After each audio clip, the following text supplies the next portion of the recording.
സ്തോത്രം. ദൈവം നമ്മളെല്ലാവരെയും ധാരാളമായിട്ട് അനുഗ്രഹിക്കട്ടെ. നമുക്ക് ഇന്നത്തെ ചിന്തയ്ക്ക് ഒരു വചനം വായിക്കാം. ഫിലിപ്പിയർ 2-ാം അധ്യായം അതിൻ്റെ 1-ാമത്തെ വാക്യം ഒന്ന് വായിച്ച് ഉറച്ച്.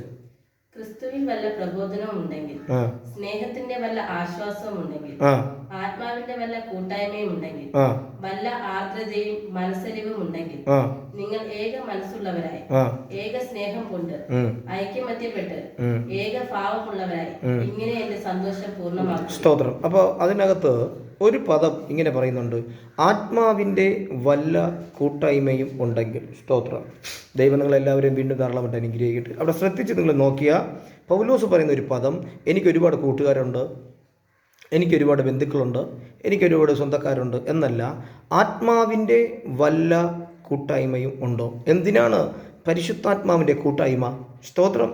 നമ്മൾ 1 രാജാക്കന്മാർ 18-ാം അധ്യായം 19-ാം അധ്യായമൊക്കെ വായിച്ചു വരുമ്പോൾ വളരെ തീഷ്ണതയോട് കൂടി നിൽക്കുന്ന ഒരു ഏലിയാവിനെ നമുക്ക് കാണാൻ പറ്റും. അതായത് 1 രാജാക്കന്മാർ 18-ാം അധ്യായം 19-ാം അധ്യായമൊക്കെ നമ്മൾ വായിച്ച് താഴോട്ട് വരുമ്പോൾ ഭയങ്കരമായും തീഷ്ണതയോടുകൂടി നിൽക്കുന്ന ഒരു ദൈവപ്രത്യനെ കാണാൻ പറ്റും. ഏലിയാവ് താൻ പറഞ്ഞിട്ടല്ലാതെ ഈ ആണ്ടിൽ മഞ്ഞും മഴയും ഉണ്ടാകത്തില്ല എന്ന് പറയുന്ന വളരെ പവർഫുള്ളുള്ള ഒരു മനുഷ്യൻ, വളരെ പവർഫുള്ളുള്ള ഒരു ദൈവദാസനെ നമുക്കവിടെ കാണാൻ പറ്റും. പക്ഷെ അതേ ദൈവദാസൻ കർത്താവ് പറഞ്ഞ എല്ലാ കാര്യങ്ങളും ചെയ്തു. സ്തോത്രം. ഇസബേലിൻ്റെ 400 പ്രവാചകന്മാർ, 450 പ്രവാചകന്മാരെ ഒക്കെ കൊണ്ടുവന്ന് ആ പർവ്വതത്തിൽ കൊണ്ടുവന്ന് ദൈവം ആരാണെന്നൊക്കെ കാണിച്ചു കൊടുത്ത് തീയിറക്കിയ മനുഷ്യൻ. പക്ഷേ ഒരു വാക്കിൻ്റെ മുമ്പിൽ അങ്ങ് വറേഡായിപ്പോയി. സ്തോത്രം. ഈ ഇസബേൽ പറയുന്ന ഒരു വാക്കുണ്ട്, നിന്നെ ഈ ഒരുവനിൽ കൊന്നതുപോലെ നിന്നെ അതുപോലെ കൊന്നുകളയും. പക്ഷേ ഇതൊക്കെ ആ സംഭവങ്ങളൊക്കെ നടന്നുകൊണ്ട് നിൽക്കുമ്പോൾ നിങ്ങൾ ശ്രദ്ധിക്കേണ്ട ഒരാളുണ്ട്, ഒബദ്യാവ്. ആഗാബിൻ്റെ കൂടെ നിൽക്കുന്നൊരു ഭൃത്യനാണ് ആ ഭൃത്യൻ. സ്തോത്രം. ദൈവത്തിൻ്റെ ഭക്തനെന്നും കൂടി അതിൽ എഴുതിയിട്ടുണ്ട്. സ്തോത്രം. വളരെ സന്തോഷം. ആ ഭക്തൻ ഈ ഇസബേല് നമുക്കിതെല്ലാം അറിയാം കേട്ടോ, നമുക്കിതൊക്കെ അറിയാം. കേട്ടോണ്ടിരിക്കുന്നവരും പറയും ഞങ്ങൾക്ക് ഈ വചനമൊക്കെ നന്നായിട്ട് അറിയാം. വചനം നന്നായിട്ട് അറിഞ്ഞിട്ട് കാര്യമില്ല. വചനം നിന്നെ എന്ത് ചെയ്യണം? മാറ്റണം. നിൻ്റെ സ്വഭാവത്തെ മാറ്റണം, നിൻ്റെ മൈൻഡിനെ മാറ്റണം, നിൻ്റെ അകത്ത് കിടക്കുന്ന വൈരാഗ്യത്തെ മാറ്റണം, മറ്റുള്ള വ്യക്തിയോടുള്ള നിൻ്റെ പകയെ മാറ്റണം. ചിലവർ പറഞ്ഞിട്ടുണ്ട് ബൈബിൾ ഞാൻ മൊത്തവും വായിച്ച് തീർന്നിട്ടുണ്ട്, എന്നാലും അവർക്കൊരു മാറ്റമില്ല. സ്തോത്രം. ഇവിടെ നിങ്ങൾ ശ്രദ്ധിക്കേണ്ട ഒരു കാര്യമാണ് പറയാനാ ഇത്രയും റൗണ്ട് പെട്ട് വരുന്നേ. അവിടെ ഒബദ്യാവ് എന്ന് പറഞ്ഞ ഒരു ദൈവപുരുഷൻ, സ്തോത്രം, പറയുന്നത് ഒബദ്യാവ് 100 പ്രവാചകന്മാരെ ഒളിപ്പിച്ച് നിർത്തി. എവിടെ? ഗുഹയ്ക്കകത്ത്. സ്തോത്രം. അവർക്ക് ആ അപ്പവും വെള്ളവും ഒക്കെ കൊടുക്കുന്നുണ്ട്. എൻ്റെ ചോദ്യം, ഈ പ്രവാചകന്മാരെ ഒളിപ്പിച്ച് നിർത്തിയപ്പോൾ ഈ പ്രവാചകന്മാർ എന്തായിരിക്കും സംസാരിച്ചുകൊണ്ടിരുന്നേ? സ്തോത്രം. ഹല്ലേലൂയ.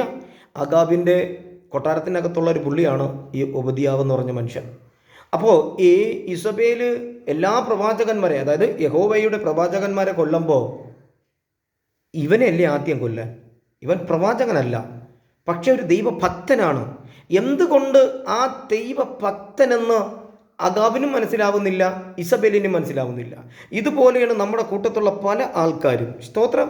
ഹല്ലേലൂയ. പ്രാർത്ഥിക്കുന്നുണ്ടെന്ന് കേട്ടാൽ പ്രാർത്ഥിക്കുന്നുണ്ട്, ആരാധിക്കുന്നു എന്ന് കേട്ടാൽ ആരാധിക്കുന്നുണ്ട്. ആ പുള്ളികൾ സ്തോത്രം ദൈവസന്നിധിയിൽ വരുമ്പോൾ അവർ പവർഫുള്ളായ ഒരു പ്രാർത്ഥനക്കാരനാണ്. പക്ഷെ അവരകത്ത് ഒളിഞ്ഞു കിടക്കുന്ന ചില സ്വഭാവങ്ങൾ ശ്രദ്ധിച്ചിട്ടുണ്ട്? പിടികിട്ടുന്നില്ല. സഭയിലുള്ള ആൾക്കാരെക്കുറിച്ച് ബാഡ് സംസാരിക്കുക, പാസ്റ്റിനെ മാത്രം പൊക്കി സംസാരിക്കുക, പാസ്റ്റിന് മാത്രം ആലോചന പറഞ്ഞു കൊടുക്കുക. ശ്രദ്ധിച്ചിട്ടുണ്ടോ? മനസ്സിലാവുന്നില്ല. ചിന്തയിലല്ല പ്രാർത്ഥിക്കേണ്ടേ, ഹൃദയത്തിലാണ് പ്രാർത്ഥിക്കേണ്ടേ. ഈ പറയാൻ വന്നത്, ആത്മാവിൽ വല്ല കൂട്ടായ്മയും ഉണ്ടെങ്കിൽ നീ ആരെക്കുറിച്ചും ഒരു അപവാദം പറയാൻ തുനിയില്ല. നീ ഒരു വ്യക്തിയെക്കുറിച്ച്, അതായത് കള്ളൻ്റെ മുമ്പിൽ കള്ളനായിട്ട് നിൽക്കുകയും നല്ലവൻ്റെ മുമ്പിൽ നല്ലവനായിട്ട് നിൽക്കുകയും രണ്ട് മൈൻഡാണ്. ഒബദ്യാവിനെ ശ്രദ്ധിച്ചു നോക്കിയാൽ ആഗാബ് വിളിച്ച് സംസാരിക്കുന്നുണ്ട്, ഒബദ്യാവ് എവിടെയെങ്കിലും വെള്ളമുണ്ടോ, അല്ലെങ്കിൽ നമ്മുടെ കഴുതകൾക്ക് എന്തെങ്കിലുമൊക്കെ കൊടുക്കണ്ടേ, നീ ഒന്ന് അന്വേഷിക്കേ. ഇത്ര സംഭവം നടക്കുമ്പോൾ ഒബദ്യാവ് ആ 100 പേരെ ഗുഹയ്ക്കകത്തിരുത്തിയിട്ടുണ്ട്. ഒരു സന്തോഷ വാർത്ത അവർക്ക് കേൾക്കുന്നില്ല. അവർ അങ്ങോട്ടും ഇങ്ങോട്ടും പരസ്പരം, സ്തോത്രം, ഇസബേലിനെ കുറിച്ചുള്ള സംസാരവും ഭീതിയുമാണ് ആ ഗുഹയ്ക്കകത്ത് നടക്കുന്നത്. നിന്റെ ജീവിതത്തിൽ ഭീതിയുടെയും ഭീഷണിയുടെയും വാക്കിൻ്റെ പുറത്ത് നിന്റെ പ്രാർത്ഥന മടുത്തു പോയെങ്കിൽ നീ ആ ഗുഹയ്ക്കകത്ത് നിന്ന് ഇറങ്ങി വന്നേ പറ്റൂ.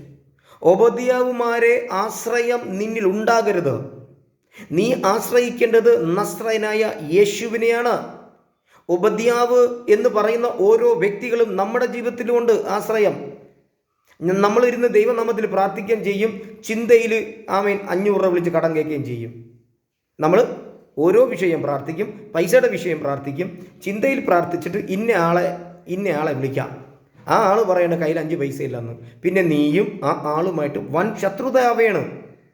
അതുവരയ്ക്ക് നീ നന്നായി ഹൃദയത്തിൽ പ്രാർത്ഥിച്ചുകൊണ്ടിരുന്ന നീ ഒരു സെക്കൻഡ് കൊണ്ട് തെറ്റാണ്.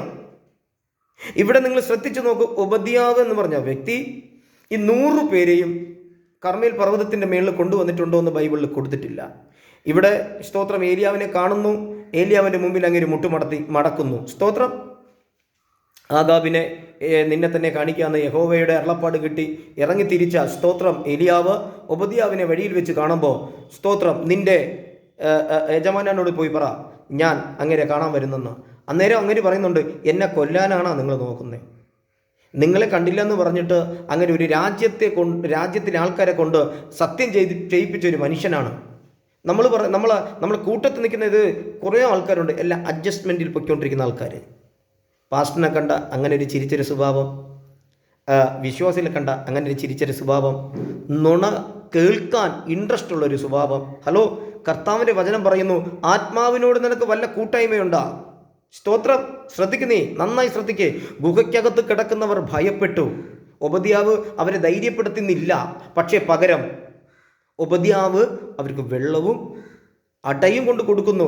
അപ്പോൾ ഈ 100 പേര് പ്രവാചകന്മാരുടെ ആശ്രയം എവിടെ പോയി? ദൈവത്തിലുള്ള അവരുടെ ആശ്രയം എവിടെ? അവരാശ്രയിച്ചത് ഈ ഒബദ്യാവിനെയാണ്. അവർ പറഞ്ഞു കാണാം, സ്തോത്രം, അയ്യോ ഇന്നയാള് ഞങ്ങളെ സഹായിച്ചു. ഹലോ, നിന്റെ മിനിസ്ട്രിയിൽ നിന്റെ വിഷയത്തിൽ ഒരു വ്യക്തി നിന്നെ സഹായിക്കാൻ നീ അനുവദിക്കരുത്. ദൈവം നിന്നെ പോറ്റി പുലർത്തും. ഞാൻ ചോദിക്കട്ടെ, കാക്കയെടുത്ത് ചോദിക്കാം, കാക്കയെ നീയാണോ ഏലിയാവിനെ പോറ്റിയത്? അല്ല, ഒരിക്കലും പറയൂല കാക്കയാണെന്ന്. കാരണം കാക്ക പറയും ഞാനല്ല.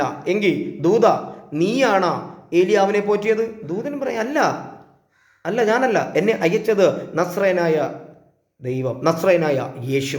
ആ കാക്കയും പറയും എന്നെ അയച്ചത് ദൈവം. പക്ഷേ ഇവിടെ നമ്മളുടെ പ്രാർത്ഥനയ്ക്കകത്ത് ഏറ്റവും കൂടുതൽ ഗൾഫിൽ നിന്നുള്ള പൈസ, അവിടെ നിന്നുള്ള പൈസ, ഇവിടെ നിന്നുള്ള ദശാംശം, അപ്പുറത്തെ വീട്ടിലുള്ള ദശാംശം. നോ, ദൈവം നിനക്ക് തരും. നീ ദൈവത്തിൽ ആശ്രയം വെക്ക്. നിന്റെ മിനിസ്ട്രിയെ ആദ്യഘട്ടത്തിൽ ദൈവം നിന്നെ വിളിച്ചപ്പോൾ ഒന്നുമില്ലായിരുന്നു നിന്റെ കയ്യിൽ. നീ കപ്പലണ്ടി തിന്ന കാലമുണ്ട്, നീ പച്ചവെള്ളം കുടിച്ച കാലമുണ്ട്. ഇന്ന് നീ കാറിലും പത്രാസും കാണിച്ച് ഒത്തിരി വിഷയത്തിൽ, ഈ പത്രാസ് എന്ന് പറയുമ്പോൾ നിങ്ങളെ എന്ത് പറയുന്നത്, ഈ ചീളാക്കി സംസാരിച്ചെന്ന് വിചാരിക്കരുതേ കേട്ടോ. കാറിൽ നീ പോകുന്നുണ്ടോ? ഒത്തിരി ആഡംബരത്തിൽ പോകുന്നുണ്ടോ? ഇല്ലേ?